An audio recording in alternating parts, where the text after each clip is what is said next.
नमस्कार दोस्तों, मैं रामपाल, प्रवक्ता सांख्यिकी, डायट बरुआ सागर, झांसी। डीएलएड ऑनलाइन क्लास में आप सभी का स्वागत है।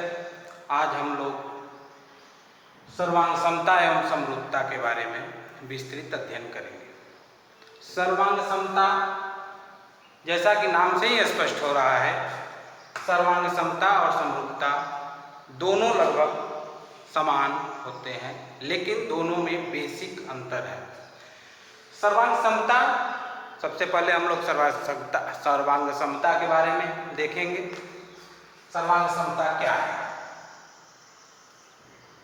नाम से स्पष्ट होता है कि सर्वांग समता 3 शब्दों से मिलकर बना है। सर्व अंग सम। इसका सामान्य और सीधा सा अर्थ होता है कि ऐसी आकृति जिनके सभी अंग समान, ऐसी आकृति जिनके सभी अंग समान होते हैं उन्हें सर्वांग सम कहते हैं, और इस प्रकृति को, इस गुण को सर्वांग समता कहते हैं। अगर हम उदाहरण के रूप में देखना चाहें तो एक वृत्त लेते हैं। ये वृत्त है, ये वृत्त है। अगर इसकी त्रिज्या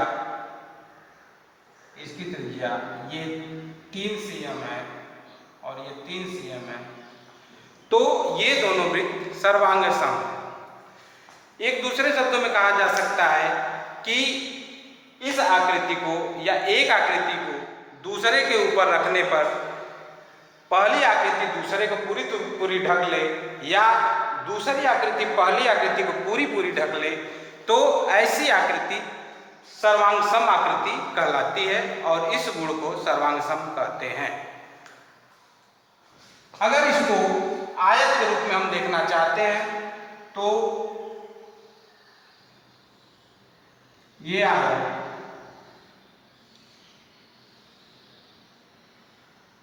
ये आयत 5 सेमी, 3 सेमी, 5 सेमी, 3 सेमी।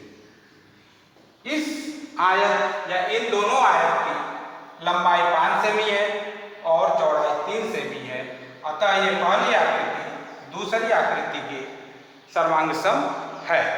सर्वांग सम अगर हम त्रिभुज के रूप में देखें तो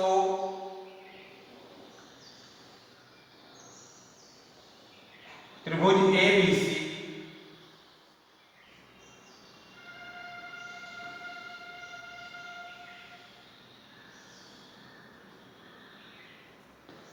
त्रिभुज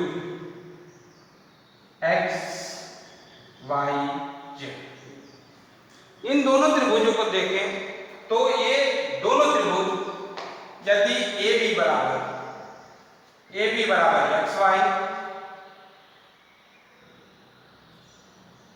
BC बराबर YZ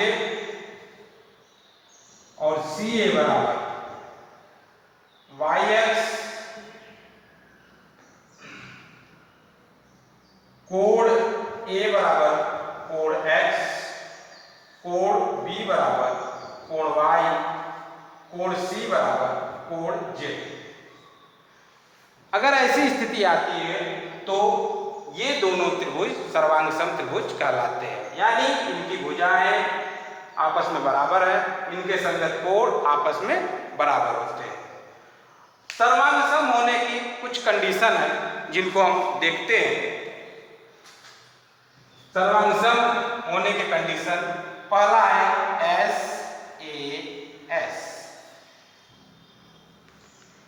यानी ऐसे त्रिभुज जिनकी 2 भुजाएं और एक कोण समान हो, वो त्रिभुज सर्वांग सम त्रिभुज कहलाते हैं। 2 भुजाएं और एक कोण, ये और ये बराबर है। इसको हम चित्र के रूप में देख सकते हैं।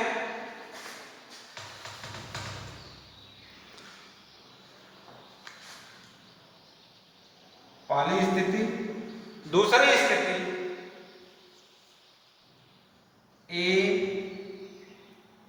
ASA,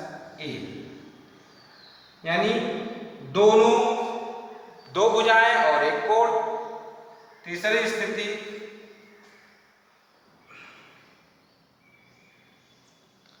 SSAS। इन तीनों स्थितियों में दो त्रिभुज सर्वांगसम होते हैं। अब हम समरूप त्रिभुज की बात करते हैं या समरूप की बात करते हैं। समरूपता ऐसी आकृति होती है जो सेम होने के बाद भी उसमें अंतर होता है। जैसे उसकी आकृति बाहर से बराबर होती है, देखने में वो समान लगती है, लेकिन वो समान नहीं होते। उनकी भुजाएं एक अनुपात में कम हो सकते हैं, कोण एक अनुपात में कम हो सकते हैं। जैसे यदि हम समरूप की बात करते हैं, ये त्रिभुज है, ये 2, ये 3,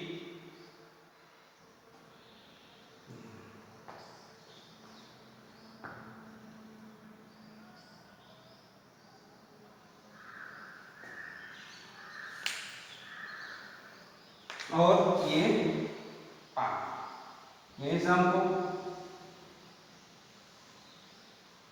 ये दोनों त्रिभुज देखने में समान दिख रहे हैं, परंतु ये भुजा इस भुजा से बड़ी है, ये भुजा इससे बड़ी है और ये कर्ण इससे बड़ा है। ये आकृतियां एक अनुपात में बढ़ाने या घटाने पर, सर्वांग सम आकृतियों को एक अनुपात में बढ़ाने या घटाने पर दूसरी आकृति प्राप्त हो जाती है, तो इसे हम समरूप कहते हैं। समरूप 3 स्थितियां इसकी भी होती हैं। समरूप होने के लिए 3 स्थितियां होनी चाहिए। संगत भुजाएं एक अनुपात में बढ़ने चाहिए या घटने चाहिए। संगत कोण बराबर होने चाहिए और संगत भुजाएं और कोण बराबर होने चाहिए। और यदि लंब डाला जाए, जैसे ये कोई त्रिभुज है, ये कोई त्रिभुज है, तो ये ABC XYZMN, तो ये भुजाओं के संगत बराबर होते हैं। जैसे AM बटा XM बराबर AC बटा XZ। इन पर डाले गए लंब उनकी संगत भुजाओं के अनुपात के बराबर होते हैं। यदि इनकी संगत भुजाओं पर बना वर्ग इन त्रिभुजों के क्षेत्रफल के बराबर होता है। इसका मतलब है क्षेत्रफल ABG त्रिभुज ABC बटे क्षेत्रफल त्रिभुज XYZ बराबर संगत भुजाओं के अनुपात पर बने वाले AC का वर्ग बटे XZ का वर्ग। ये बराबर,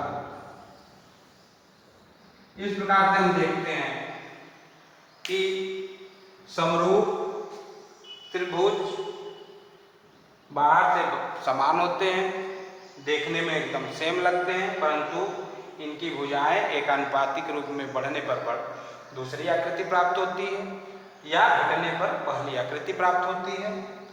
इन पर डाले गए लंब इनकी संगत भुजाओं के अनुपात के बराबर होते हैं और दोनों त्रिभुज के क्षेत्रफल उनके संगत भुजाओं के वर्ग के अनुपाती होते हैं, समानुपाती होते हैं। तो तो इस प्रकार से ये आज हम लोग सर्वांग समता और समरूपता के बारे में अध्ययन किए हैं। अगले क्लास में हम लोग सर्वांग समता के त्रिभुज के रूप में विस्तृत व्याख्या करेंगे।